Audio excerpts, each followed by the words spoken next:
le monde, j'espère que vous allez bien. Bienvenue sur ma chaîne, mon nom c'est Eve Martel et aujourd'hui on débute ma série sur les finances, l'argent, les économies, l'épargne, tous les trucs autour de l'argent en fait. Ça va être une série de 3 épisodes qui commence aujourd'hui. D'ailleurs, à chaque mois je fais une nouvelle série avec un thème différent.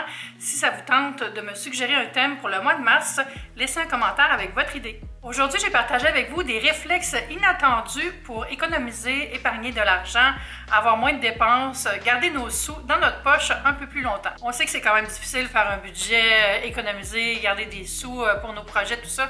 Donc, j'espère que ces petits conseils-là vont vous aider dans vos objectifs. Je ne vais pas vous dire de monétiser vos hobbies, je ne vais pas vous dire d'aller vous prendre un deuxième job, je ne vais pas vous dire d'arrêter de manger des toasts à l'avocat et de prendre un café. Je vais plutôt vous donner des conseils que vous pouvez appliquer pour vrai dans votre quotidien pour garder votre argent pour vos autres projets puis avoir un peu de lousse à la fin du mois. La première chose, c'est faire l'épicerie au milieu de la semaine. Dans les supermarchés au Québec, il y a souvent des grosses ventes le mercredi parce que c'est comme un gros rafraîchissement d'inventaire et aussi souvent les circulaires se terminent le mercredi. Donc vous pouvez aller voir qu'est-ce qui est tombé en vente, est-ce qu'il y a des rabais de plus sur les choses de la circulaire. Souvent, il va y avoir des petites étagères avec des trucs à liquider aussi qui sont un petit peu moins frais ou près de leur date de péremption. Ça peut vraiment valoir la peine. Je trouve que ça vaut surtout la peine pour les fruits et légumes si vous avez des recettes en vue pour le reste de la semaine ou avec le pain aussi, ce qui peut être super chouette, c'est d'en congeler un peu. Si c'est des petits pains, des brioches, des pains entiers tranchés, ça se congèle vraiment bien, donc vous pouvez en garder quelques-uns dans votre congélateur pour les semaines à venir. Le bémol, c'est faites attention de ne pas acheter juste parce que c'est moins cher. Allez pas acheter 12 bananes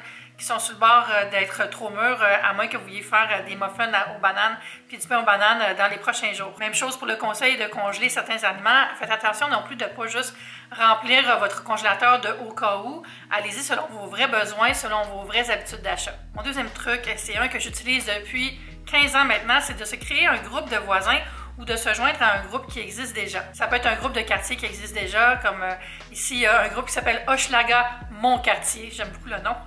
C'est très utile justement pour trouver de l'aide ou échanger des objets, vendre des objets des fois aussi. Quoique je ne suis pas sûre qu'il y a de la vente sur celui-là spécifiquement, mais vous voyez le genre. Mais mon vrai truc, c'est vraiment de créer votre propre groupe dans votre building ou sur votre rue. Ce qui est utile avec ça, c'est qu'on peut s'en servir pour éviter de faire certains achats. Par exemple, moi j'habite dans un loft, j'ai souvent à faire des choses en hauteur quand je fais de la déco, du nettoyage, ben j'ai pas d'escabeau parce que depuis 14 ans, presque 15, à chaque fois que j'ai besoin d'un escabeau, je demande dans le groupe privé de mon building et je dis, est-ce quelqu'un qui peut me prêter son escabeau 2 jours pour faire mon ménage du printemps? Donc c'est super. Non seulement j'économise d'avoir à acheter cet outil-là, cet escabeau-là, mais j'ai pas besoin de me soucier non plus de l'entreposer. Puis de la même façon, moi je contribue, je vais prêter mon fer à repasser à une voisine, je vais prêter mon mélangeur à une autre voisine. Il faut vraiment juste penser à s'entraider aussi puis redonner à la collectivité. C'est aussi très pratique si vous avez des choses à vendre parce que mon doute que des fois ça peut être ardu de vendre sur les petites annonces, tout ça, les sites. Je les aime bien, mais des fois c'est vraiment compliqué pour rien. Vendre dans son groupe de voisins, ça va beaucoup plus vite puis tu as plus confiance aussi si la personne veut venir voir l'article avant de l'acheter, veut venir juste vraiment voir si ça l'intéresse, c'est beaucoup plus sécuritaire. Moi, je m'en sers aussi beaucoup pour faire des dons, pour donner mes choses, des livres que je lis plus, des livres de recettes que j'ai pas utilisés depuis longtemps, que je vais donner. La vaisselle aussi, tu sais, si je veux pas perdre 2 jours de mon temps à vendre quelque chose 5 $ sur Facebook Market, mais je le donne à mon groupe de voisins. Le temps, c'est de l'argent, donc l'économie de temps que j'ai faite là, ça va aussi dans ma poche. Troisième suggestion, c'est de se faire un défi d'épargne. Ça peut être de se dire, à chaque jour, je vais mettre 2 $ dans un pot. Ça peut être ce mois-ci, je vais économiser X pour tel objectif. D'ailleurs, on commence par ça. Vous allez mettre sur papier, c'est quoi votre objectif? Par exemple, économiser pour des vacances cet été. Et de quelle façon vous allez y arriver? Bien, ça va être en mettant un montant X qui correspond au montant que vous cherchez. Bon, c'est sûr que là, on ne va pas vivre non plus dans un monde d'arc-en-ciel. Si j'ai besoin de 2000 $ pour aller en vacances, ça ne veut pas dire que le 2000 $ va arriver pour que je l'épargne, mais juste de se mettre comme objectif d'avoir à accumuler ce montant-là, ça va nous donner peut-être plus de réflexes d'économie. On peut se dire, bon, mon objectif, c'est 100 $ pour m'acheter des nouveaux vêtements au printemps. Donc, je veux vraiment avoir ce budget-là pour me créer une nouvelle garde-robe. Comment je vais le faire? Eh bien, je vais me donner comme objectif à chaque semaine d'avoir 25 $ d'accumuler. Là, je vais analyser mes dépenses. Qu'est-ce que je dépense dans une semaine? Est-ce que je vais souvent au restaurant? Est-ce que je peux couper un de ces repas-là? Est-ce que je vais souvent aller prendre un verre? Est-ce que je vais souvent aller sur Amazon me créer des besoins? Donc, essayez de réduire ces dépenses-là consciemment, parce que souvent, c'est super inconscient. On ne se rend même pas compte de ce qu'on dépense.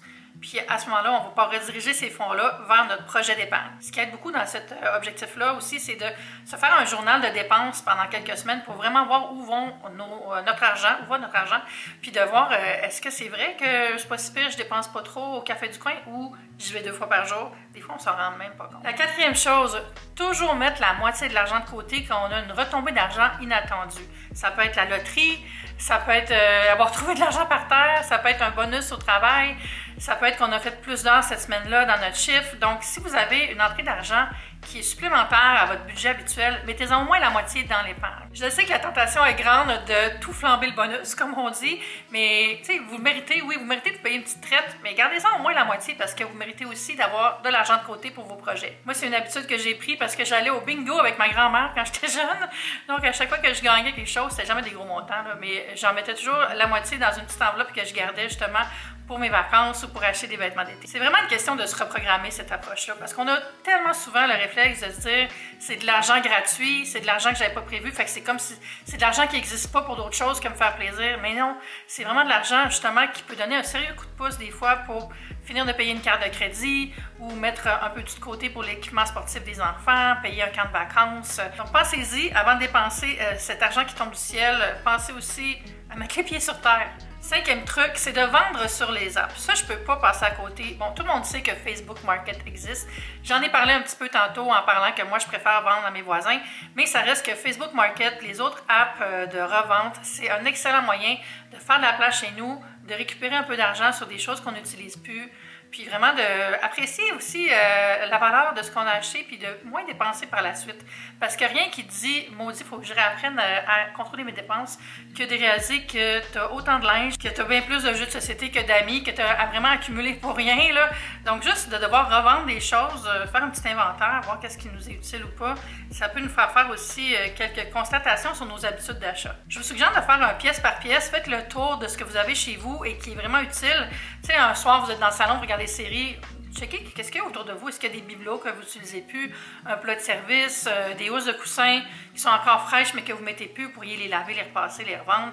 Tu sais, c'est de l'argent qui traîne dans le fond. Et au-delà de Facebook Market, bon, il y a toutes les apps comme Vinted, il y a le site de bon magasinage aussi, il y a Depop, toutes des apps qui servent pour revendre non seulement des vêtements, mais aussi des articles de cuisine, des articles de sport, n'importe quelle chose qu'on a chez nous dans le fond, parce qu'il suffit juste de prendre une photo, de faire une fiche, et de mettre ça à vendre. Moi, petit bémol, j'en ai jamais essayé aucune. J'aimerais ça en essayer quelques-unes dans les prochains mois. Puis je vous reviendrai si j'en fais l'essai, je vous ferai sûrement des vidéos à ce sujet-là. Parlant d'app, j'en profite pour vous inviter à vous abonner à mon TikTok et à mon compte Instagram où je publie pas mal chaque jour des contenus similaires pour vous divertir, vous aider dans la vie à vivre votre best life. Conseil suivant, coupez une chose qui draine de l'argent. Là, je reviens à ce que je disais un peu au début de la vidéo aussi. Je ne vais pas vous dire d'arrêter d'aller vous chercher une toast à l'avocat. On n'est pas dans ce mindset-là. Ce que je veux dire, c'est, y a-t-il des habitudes dans votre quotidien qui font que vous drainez de l'argent, vous dépensez pour rien alors que vous n'avez pas de besoin à combler? Par exemple, moi, quand je travaillais au centre-ville, ça m'arrivait souvent, avant de revenir chez moi, j'arrêtais au Sephora, voir qu'est-ce qu'il y avait de nouveau, qu'est-ce qu'il y a de nouveau, on va aller voir ce qu'il y a de nouveau, puis j'achetais presque à chaque fois quelque chose. Est-ce que j'avais besoin de tout ça? Non. Est-ce que c'était sur ma liste d'achat? Non. Et c'était vraiment une façon d'avoir un trou dans mon porte-monnaie constant, parce que je me créais cette situation-là où j'allais me donner le goût de dépenser. J'ai le goût de dépenser, je vais aller au Sephora. Hey, ça, c'était une vraie erreur. Ça peut aussi être les achats réflexes parce qu'on aime ça acheter en gros. Tu sais, quand on va au Costco, on achète des grosses quantités, tout ça, mais on ne se demande pas c'est quoi nos besoins. Moi, par exemple, j'aime ça aller au Costco, j'y vais encore vraiment souvent, mais j'ai arrêté d'acheter des grosses quantités de trucs frais comme des fruits et légumes, tu sais, les gros sacs de brocolis, les gros sacs de haricots verts. J'en gaspillais à chaque fois. Puis ça se congèle pas tellement bien. Puis t'as beau te dire, je vais faire des soupes. T'en gaspilles tout le temps la moitié. Même chose quand t'achètes des agrumes. C'est, ben je prendrai pas 2-3 clémentines, je vais prendre le filet, je vais prendre la caisse. Mais si on habite seul ou à deux, ça se peut qu'on en perde. Pour essayer de régler ça, essayez de voir c'est quoi votre routine de tous les jours, par où vous passez, qu'est-ce que vous faites. C'est quoi votre routine de dépenses aussi, puis vous allez vite identifier les coupables. Point suivant, c'est de s'informer s'il y a une vente avant d'acheter quelque chose. Ça, c'est quelque chose que j'ai appris à faire surtout avec les vêtements. J'en ai d'ailleurs profité récemment. J'avais acheté une paire de sweatpants larges. J'en ai parlé sur Instagram. Des sweatpants Fabletics que j'aimais vraiment beaucoup. Je les avais pris avec mon abonnement à Fabletics, en tout cas, pour faire une histoire courte. Tu as comme un montant dépensé à chaque mois, ou sinon ça s'accumule sous forme de crédit, ou tu peux passer le mois. Mais là, j'avais utilisé mon crédit pour acheter la paire de pantalons qui était 60 $. Puis j'aimais tellement la paire de pantalons, c'est tellement les meilleurs pantalons, là. Puis j'en avais parlé, j'allais acheter les 2 autres couleurs, tout ça. Puis là, je m'en allais les acheter, mais c'est 60 $. C'est quand même beaucoup pour des pantalons en coton, là. Donc, je m'étais renseignée via DM à Fabletics. J'ai dit, est-ce que vous avez des ventes bientôt, tout ça? Parce que souvent, des ventes pour les membres, ça tombe à 50 %. Puis on dit, oui, il y en a une la semaine prochaine. J'ai attendu et j'ai eu mes 2 pantalons pour 25 $ chacun. Donc, ça valait vraiment la peine d'attendre. C'est comme si j'avais eu des pantalons gratuits puis j'ai encore de l'argent dans mes poches. Donc, gênez-vous pas. Souvent, les magasins, là, ils ont des gestionnaires de médias sociaux qui sont au courant des calendriers pour les ventes, toutes les soldes, tout ça. Donc, renseignez-vous avant d'acheter. En ligne aussi, si vous avez un endroit où vous achetez souvent, abonnez-vous au bulletin, à l'infolettre, parce que souvent, vous allez être informé des ventes et ça fait des belles économies. Le point suivant, c'est de faire l'inspection ou l'audit de ses abonnements. Moi, j'ai vraiment beaucoup d'abonnements pour le divertissement. C'est Disney+, Netflix, Crave, Hayu, qu'est-ce qu'il y en a de Prime Video. Ça finit par... C'est beaucoup, là. C'est beaucoup d'argent dans un mois, puis j'ai le câble en plus, comme une bonne Gen X. Alors que ce soit pour ce genre de trucs-là ou d'autres types d'abonnements, faites le tour de ce pourquoi vous payez à chaque mois un montant. Ça tombe dans les conseils faciles, là, mais je vous jure, on n'y pense pas assez souvent à faire cette inspection-là, puis à appeler aussi nos fournisseurs de câbles Internet pour demander de réduire la facture. Moi, je suis due pour le faire pour Vidéotron, là, parce que c'est quelque chose que je fais au moins une fois par année, de les appeler et de dire hey, là, ça a monté beaucoup, tel service, blablabla, puis ils finissent tout le temps par me donner un petit goodies, réduire quelque chose ou m'informer de nouveaux forfaits que je ne savais pas qu'ils existaient. Ça peut être bon aussi de voir s'il n'y a pas des forfaits pour l'année, comme Disney+, ça revient moins cher de payer pour l'année. Vous pouvez aussi vous mettre, comme beaucoup de monde font, en colocation de streaming. Puis, par exemple, vous donnez vos accès Disney+ à un ami, puis il vous donne ses accès Netflix. Puis là, vous sauvez tous les 2 des sous. Mais pour vrai, prenez le temps, là, ce soir, là, regardez tout ce que vous payez aussi dans vos paiements automatisés, dans votre carte de débit, dans votre compte de carte de crédit. Puis essayez de couper quelques petites choses. Surtout le streaming, c'est tellement ridicule. Je veux dire, tu sais, comme là, présentement, j'ai Apple TV aussi.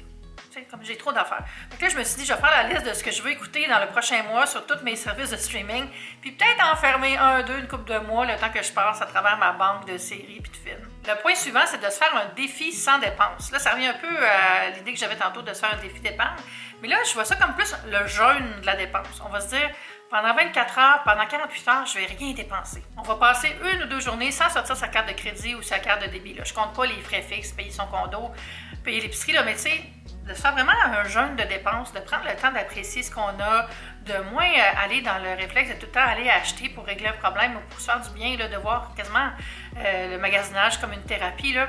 Ça permet vraiment de nous déconnecter de ça. Donc ça, c'est bien à faire le temps d'un week-end. On range les ordis là, pour une fin de semaine. On n'est pas trop sur notre téléphone. On essaie de ne pas être surstimulé par la pub. Puis on essaie juste de se calmer le pompon avec les dépenses. Quelque chose qui est bien à faire pendant ce temps-là, c'est justement de faire un petit carnet et de noter à chaque fois qu'on a un réflexe d'aller acheter quelque chose. Puis de voir si on ne vit pas quelque chose de difficile en même temps. Parce que des fois, comme je viens de dire, là, ça peut être une thérapie, l'achat. Donc observez, est-ce que quand vous ne filez pas, vous allez automatiquement faire un petit peu de magasinage? Notez-le. J'étais sur le site de Canadian Tire en train de regarder les contenants parce que je me sentais désorganisée, mais la maison est à l'envers. Ça fait comme redonner un contrôle des fois. Là. Donc, notez ça, comment vous vous sentez, puis qu'est-ce que vous alliez acheter aussi. Je vous jure, vous allez faire des associations. Puis évidemment, de constater tout ça, ça permet de garder de l'argent dans nos poches. Le dernier point, ça va être de magasiner chez vous avant de magasiner ailleurs. Ça, c'est sûr que pour moi, une maximaliste, c'est peut-être plus facile parce que, tu sais, je vois les nouvelles chandelles Bath & Body Works, je suis comme, j'en ai payé la traite, j'allais m'acheter 2 chandelles. Puis là, je me dis, t'en as sûrement encore, va voir dans ton tiroir. Juste de dire que j'ai un tiroir de chandelles, ça indique que j'ai pas besoin d'acheter d'autres, n'est-ce pas? Mais tu sais, juste de me rappeler, oui, j'ai tout ça à brûler encore, on va attendre un peu. Fait que là, ça me calme. Je magasine dans mon tiroir. Puis c'est réglé. D'un point de vue plus, on va dire, de tous les jours, ça peut être aussi être d'aller voir dans le garde-robe, est-ce que j'ai déjà 5 hoodies noirs? Pourquoi je suis en train d'en acheter un autre? Mais ça, c'est souvent l'attrait du nouveau, l'attrait du frais, les nouvelles collections, l'idée de une nouvelle saison qui arrive, tout ça, ça nous influence beaucoup.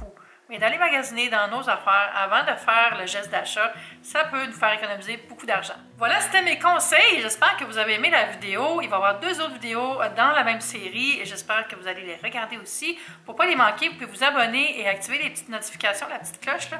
Comme ça, vous avez un avertissement quand il y a une nouvelle vidéo. C'est vraiment pratique. J'aimerais ça aussi vous lire sur le sujet, donc n'hésitez pas à laisser un commentaire sous la vidéo avec votre truc. Merci à tous ceux qui aident la chaîne en laissant des petits thumbs up et on va se dire à bientôt pour la prochaine vidéo. Bye!